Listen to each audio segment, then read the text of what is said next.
Playing video games is fun. So much fun, in fact, that you might find yourself playing for a little bit too long and in need of a break. Or as Jeff Goldblum put it in the Lost World Jurassic Park game for the PlayStation, you know, you have a whole life out there. Get the stink blown off you. Just go. Yeah, thanks, Jeff. This isn't the only time a video game has actively encouraged us to stop playing it. Turns out there are more than a few games out there that are worried about us and think we could use a bit of fresh air. Here are the 7 most memorably creative times a video game begged us to stop playing it. Enjoy!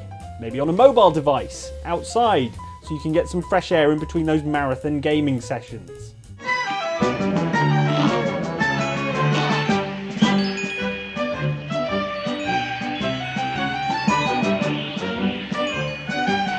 Contrary to what its charming, cartoony appearance would have you believe, Cuphead is as hard as a copy of Dark Souls that someone dipped in adamantium. In fact, in many ways, it's worse than Dark Souls because it's far less humiliating losing a fight to a literal demon than it is getting owned by an anthropomorphic potato. As such, it's strongly recommended that you take a break every so often when you're playing Cuphead, if only for the sake of your controllers.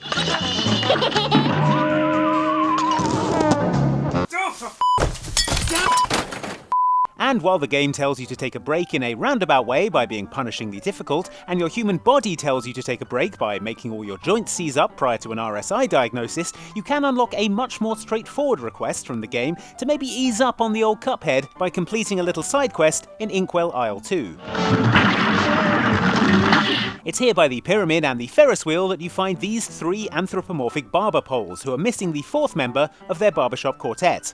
Locate the missing pole and he'll rejoin the group, which will then regale you on demand with a nifty composition of their own entitled A Quick Break. It's nice to rest your eyes and maybe go outside. The song goes on to list some of the things you could get done if you weren't playing Cuphead. Tune the radio.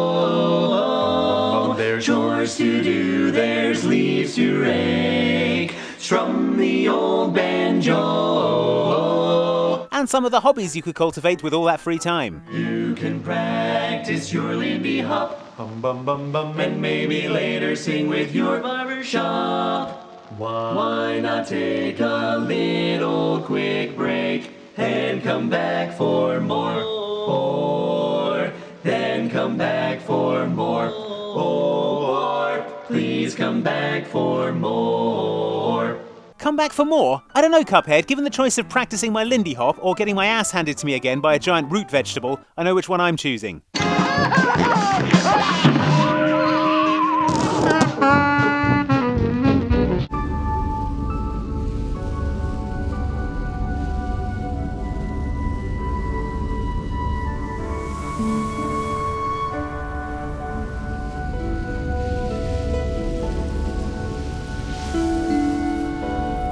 The PS3 game Flower puts you in control of a breeze carrying flower petals for miles around an idyllic game world. It's either a soothing, uniquely relaxing experience, or, if you're a hay fever sufferer, a nightmarish survival horror game on a par with Resident Evil 7.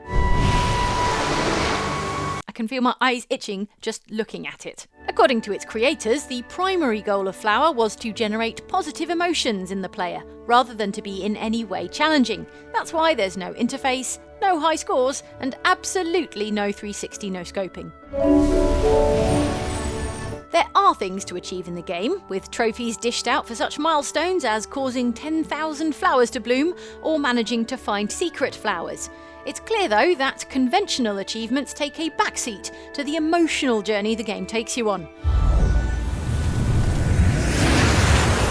Although I think Flower is underestimating what an emotional journey it would be for me if I ever actually pulled off a 360 no-scope. In keeping with the game's unconventional approach were a couple of trophies specifically designed with player wellness in mind. The first trophy is called Healthy Play, encouraging you to take a screen break by waiting 10 minutes in between levels.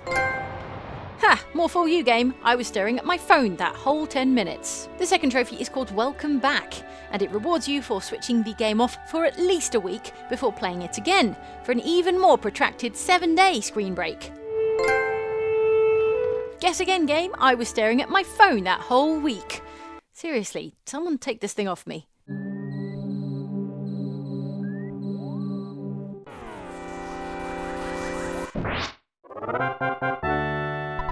The 1992 role-playing game Earthbound had features that made it unlike any other RPG.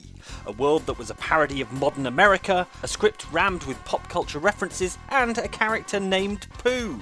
Alright, unlike any other RPG except my specific playthrough of Final Fantasy VII.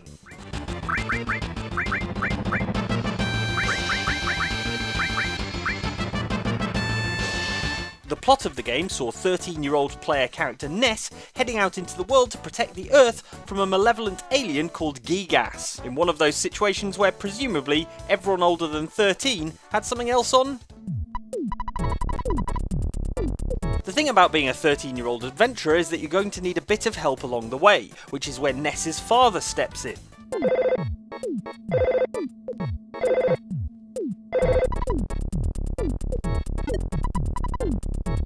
Not to contact the appropriate authorities about the crisis threatening the world, but instead to sit on the end of the telephone, saving the game for you and transferring over your earnings to ATMs when you win battles.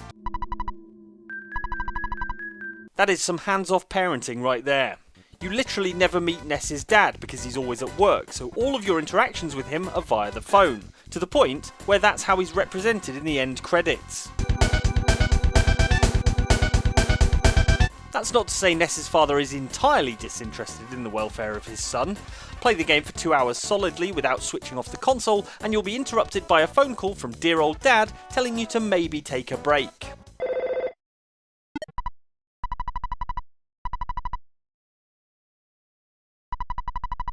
Of course, you can tell Pops to get stuffed, at which point he grumbles a bit but leaves you alone for another 2 hours. Yeah, that's right, Dad. Now wire me some more money. Those decades of therapy to deal with my absentee father aren't going to pay for themselves. No, idiot, stop! Steak. Now that would explain it. Sorry. Guess I've been away a while. Shouldn't be such a stranger. Such a bad example for the men. And he gets pretty lonely too. Look, Hideo Kojima is obviously a very cool 57-year-old man, as this exact facsimile of him in Cyberpunk 2077 proves. So when he tells you you've played a video game for too long, you nerd, you should listen. And yes, he does it a lot, from Master Miller telling you to take a break from the original Metal Gear Solid. After playing for a long time, you should get some rest too. To Metal Gear Solid 4, which displays health tips about playing in a brightly lit room and taking regular breaks from gaming, while Snake undermines the whole thing by smoking like a chimney directly opposite.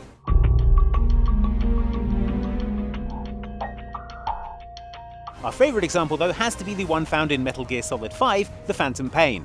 The Phantom Pain, of course, introduced plenty of exciting new mechanics into the series, like a horse and a time-travelling vape pen.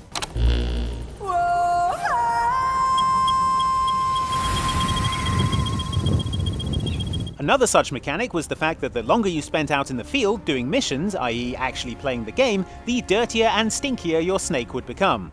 That's Venom Snake, the character you're playing as, not a euphemism. Spend too long doing missions without a palate-cleansing trip back to Mother Base for a shower and a break, and you'll notice you're starting to attract swarms of flies that will buzz around your head. Once this has happened, the next time you pop back to your oil rig holiday camp, everyone will be physically repulsed by your hideous stench. Welcome back, boss. Another successful mission. And then your old pal Ocelot will throw a bucket of water in your face. Snake, you stink. Thanks, Ocelot. This is really going to encourage me to come back here more often. This is what employee 427 did every day of every month of every year. And although others might have considered it soul-rending, Stanley relished every moment that the orders came in, as though he had been made exactly for this job. The Stanley Parable was a groundbreaking comedy puzzle game, an intriguing exercise in branching narrative, and proof, if proof were needed, that I'll do anything I'm told to as long as it's by an authoritative-sounding older gentleman. When Stanley came to a set of 2 open doors, he entered the door on his left. If he ever says, "and then Mike emailed me his credit card details," I'm in real trouble. It turns out though that even if you defied the game and its magisterial narrator, the entire thing rumbled on to its conclusion, adapting its story on the fly to fit your flagrant misbehaviour. Stanley took the first open door on his left. Stanley was so bad at following directions, it's incredible he wasn't fired years ago. So disrespectful of you. But you'd have to do as you're told if you wanted the achievement called Go Outside, because it required you to follow a very specific instruction. Don't play the Stanley Parable for 5 years. The only way to unlock Go Outside was to play the game you paid for at least once, but then shut it down and not play it again for 5 whole years. That's longer than it takes for the Olympics to come around, longer than a presidential term, and longer than it's taken Lin-Manuel Miranda to write a Hamilton 2. Come on, man, just make it about Lewis Hamilton or something.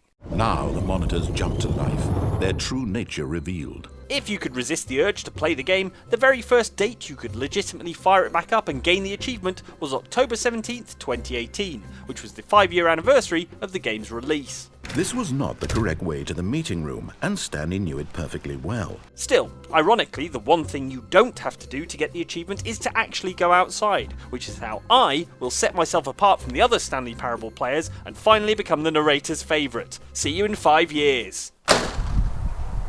Hello, it's cold outside, and there are bugs out here.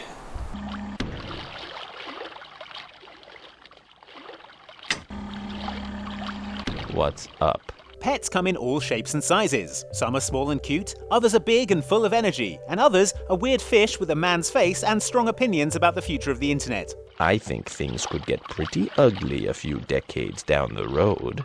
Do you think the internet is dangerous? This is Seaman, the Sega Dreamcast character from the game of the same name, a pet simulator that tasks you with taking care of Seaman, nature's cruelest mistake. If you wanted to, and honestly, why wouldn't you look at him, you could talk directly to Seaman via a microphone to get his hot takes on everything from such relatable topics as moviegoer annoyances. So you don't like to deal with the crowds or the high price of movie tickets? Well, I don't blame you. To theories on the future of the Earth as a one-world state. You and your descendants will be forced to deal more and more with people from all over the world. Think of the effect that will have. Aside from the obvious nightmare fish monster, Seaman was also notable for including voiceover from noted thespian and Star Trek legend Leonard Nimoy, who would introduce the game to you every time you played, updating you with the latest goings-on from your chatty cryptid chum. Welcome to the laboratory of Jean-Paul Gasset. You'll witness before you a phenomenon like no other, a man of the sea, Seaman. This legendary creature will be dependent on you for its life's blood. Because Seamans require many days to reach maturity, players would have to keep checking back in to make sure their Seamans hadn't accidentally thought too hard about computers or something and died, so the game used the Dreamcast's internal clock to keep track of how much you were playing and how often you were logging in. Log in a few times in one day, and Leonard Nimoy would take note of it, saying it was good to see you back again so soon, in a tone that implied that it absolutely wasn't. This is your second visit today. It is good to have you back so soon. Fire up Seaman for a fourth time in one day, however, and Leonard Nimoy, star of Seaman, is absolutely done dealing with your nonsense and wants to know why you're, so totally obsessed with him. This is your fourth visit today. You visit often. If one didn't know better, one might assume you're quite obsessed. Or you have nothing better to do. If it were any other game, I'd take offense at that, but considering that we're talking about Seaman here, I think he has a point. Blah, blah, blah. Happy? And you showed up about 3 days later. Will you help me now? Anything to shut you up. That has to have been the longest story I ever heard.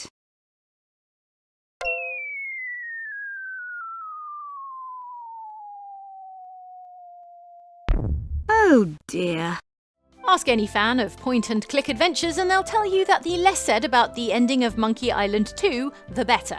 That's because it turned out that the entirety of the previous 2 games had been a dream, your character was actually a kid trying to find his brother at an amusement park, and worst of all, it would be 6 years until the next game in the series, which wouldn't even try and explain all of this. What What a lot of people forget, however, is that the very end of Monkey Island 2 was actually packed with useful advice. It's all very well telling video game fans to turn off their computer and do something else like the end of Monkey Island 1, but what if, like me, the video game fan in question has had their imagination destroyed by video games? What am I supposed to do once I've turned off the computer? Where's the game facts page for that?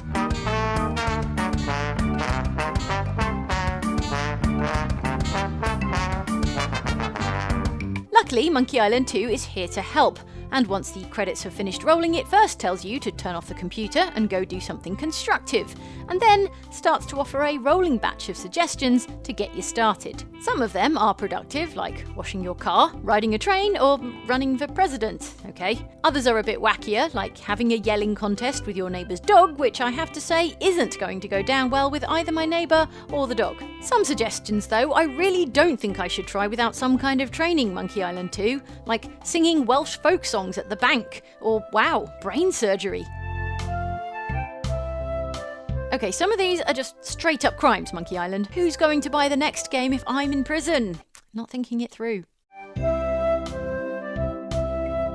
Thank you so much for watching this video. Please do hit the like button if you enjoyed it, and if you really enjoyed it and want to really help us out, why not subscribe to Outside Xbox by clicking the subscribe button and the little bell icon to be notified whenever we make a video. Now, I'm sure you think that what I'm going to tell you to do is to close YouTube and go and do something else, but I'm not. Ha! No, you should watch these videos as well. There's one from us and one from our sister channel, Outside Extra, and they're really good. Stay indoors. Join us. Join us.